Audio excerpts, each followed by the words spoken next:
la traduction des tablettes, en fait, compte, la personne qui a fait la traduction des tablettes, le premier déchiffreur, ça c'était en 1802, ok? Et c'est George Frederick Grotefend. Et il a pas déchiffré une tablette au complet. Il n'a pas fait une traduction complète. C'est vraiment des inscriptions. Il a décodé certaines phrases, certains Exactement. mots, Mais c'est euh, lui qui a parti le bal. C'est comme le langage le chinois, mandarin et ouais, c'est ça, le c'est ça. cantonais. Ils sont basés sur les sons. Fait que c'est ça qu'on veut OK. dire par une langue qui est qui est basée sur le son. Exact. George, c'est lui qui a parti le bal euh, Mhm. sur la première traduction, lorsqu'il a fait la traduction euh, euh, des inscriptions du roi perse Darius, euh, qui Mhm. était écrite en fait en perse ancienne, en akkadien, en élamite. Donc ça nous a permis genre de faire les parallèles avec le sumérien, l'akkadien, le babylonien. Fait que l'écriture des tablettes, ensuite, a été complétée vraiment. La première traduction significative des tablettes a été faite par George Smith, un assyriologue et un archéologue en Ah, 1870. Fait que 62 ans fin. après. Soit, Ouais, pas c'est ça a pris 62 du ans, temps, là. On a 68 ans après. Là. 68 ans après qu'on ait trouvé les tablettes, là, ça prend un petit genius là, qui commençait à décoder ça. Exactement. Lorsqu'il a fait de la traduction, comme tu as dit, il y avait beaucoup de contradictions et religions parce que ça disait complètement une histoire qui rendait les trois religions primaires, qui est le Mhm. christianisme, le judaïsme et l'islamisme, irrelevant. Comme c'est, mais pas vraiment irrelevant, mais Bon. plus Les créations de l'homme à leur bénéfice, là. exactement. C'est comme, Et c'est ces tablettes-là, 100 ans plus tard après ses propres traductions, les donc années ça veut dire 1900, en nanana, là. 1970, qui fait à peu près 50 ans de cela, il y a deux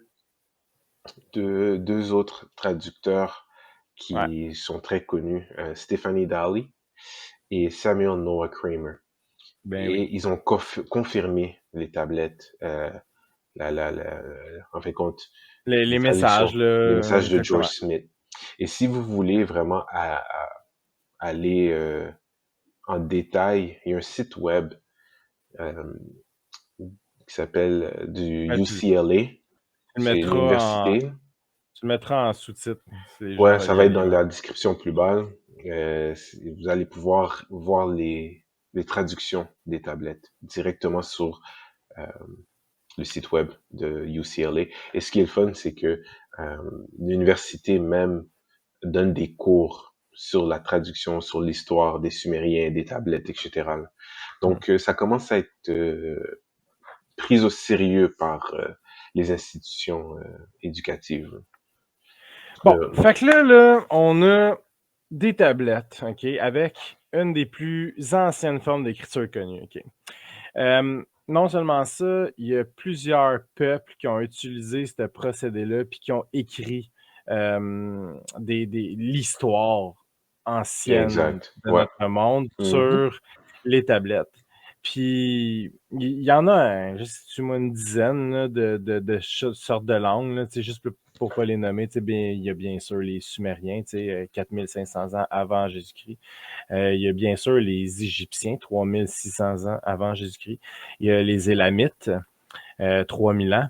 Assyriens, 2600 ans. Les Acadiens, 2300 ans. Et les Babyloniens, 2300 ans avant Jésus-Christ. Fait que, on comprend qu'il y a 2000 ans de temps entre les Sumériens et les Babyloniens. Mais vu que ça s'étire, là, des empires, des civilisations, donc ils se Mais sont pas un juste ça, il petit faut peu savoir, côtoyés. ils sont tous dans le même endroit, dans le Moyen-Orient, hein, Ouais, dans le en croissant Irak, fertile, exactement, dans le tu sais, croissant les fertile, le alentours. créneau de la civilisation. En fait, compte, fait qu'ils sont, Mhm. excepté pour l'Égypte qui est plus, qui est en Ouais, Afrique, ouais. mais Sumer, les Assyriens, les Acadiens, les Babyloniens, les Sumériens sont tous dans le créneau de la civilisation. Mhm. Voilà à peu près 6000 ans de cela. Là. Mais ça, Et Cliff, c'est ce maintenant, qu'on connaît, hein. C'est exactement. juste parce que C'est juste parce qu'on les connaît pas, les peuples qui étaient en Amérique, là, ou Exactement. en Chine, là. On les connaît pas parce qu'il y en avait. Ex exactement. Mais c'est aussi parce que la Chine nous permet pas d'aller faire des, Exactement, exactement. Puis sachez que tout ce qu'on dit là par rapport aux Sumériens, il y a du monde qui ont fait les mêmes recherches que nous par rapport à tous les dieux indiens.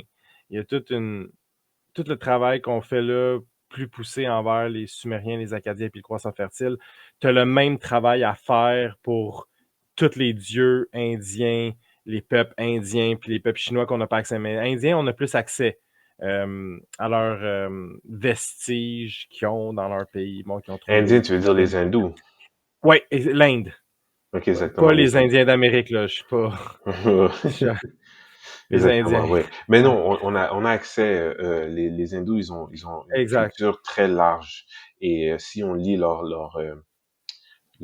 Dieu, en fait, compte, ceux qui prient, Ouais. c'est très, il y a un fort parallèle entre les Sumériens, Babyloniens Ah, et les pas hindous. rien que ça. Les histoires se croisent.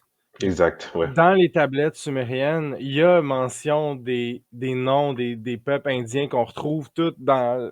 Mais tu sais, ils se sont parlé, ils se sont côtoyés, ils se connaissaient, puis tout, là. Que, Fait que, en grosso modo, là, ce qui est important de comprendre dans tout ça, là, puis qu'on n'a pas tellement dit, c'est que il y a des gros liens entre la Bible qu'on connaît aujourd'hui et les tablettes. C'est comme mmh, j- genre, c'en est presque ridicule à quel point c'est la même histoire. Tu sais, c'est comme ça prend vraiment quelqu'un de pas allumé pour constater ça, à tel point que je me suis moi-même questionné, est-ce que je suis en train de croire de la foutaise tellement que ça se ressemble? Mais ça a l'air que si tu fais tes recherches, tu te rends compte de plus en plus que non. Le monde, on dirait, fait juste ignorer les nouvelles trouvailles qu'on vient de faire. On mmh fait juste ignorer là, exact. les choses qu'on vient de découvrir dans ces tablettes-là, puis on n'en a pas encore parlé des choses qu'il y a dans ces tablettes-là. C'est Mmh, comme ça s'en vient, là, on n'a pas eu le temps de le dire. exactement. Ça s'en vient parce que il y a des découvertes dans ces tablettes-là qui sont, c'est le processus pour produire les tablettes. Ah ouais, ah ouais, ah ouais, ah ouais. C'est tellement fastidieux et tellement long parce que ils doivent former chaque tablette, avec un mix d'argile et d'eau pour faire une pâte. Et ensuite, ils doivent, lorsqu'ils font la pâte à la main, là, puis ils font dans un rectangle, ils mettent chaque impression avec un stylus, en forme de crayon, en fait, compte en métal ou en roseau. Et la raison pour laquelle on appelle ça cunéiforme, parce que c'est une écriture en coin. Ça s'appelle l'écriture en coin. Donc, c'est pas des lettres moulées comme la nôtre, c'est vraiment genre des coins avec des lignes directes. Et chaque formation de ligne et de coin veut dire un mot. Ils ont pas vraiment un alphabet. C'est comme, en fin de compte, l'écriture mandarine ou cantonaise. Chaque signe veut dire, ou japonaise, Ouais, chaque signe veut dire un mot. Puis après avoir écrit tout ça, prendre le temps de le mettre sur la il faut tablette, qu'il fasse chauffer, là. exactement, il le met Ah, dans un c'est de la fourneau, clé, dans là, un c'est de four. l'argile, là. Exactement. C'est de l'argile. Il fait qu'ils le mettent dans un fourneau pour le durcir, parce que lorsqu'on durcit l'argile, ça peut, Perdurer dans le euh, temps. exactement, et C'est c'est ça, puis résistant aux dommages. au dommage puis au temps. Parce qu'il savait très bien que cette histoire-là devait être connue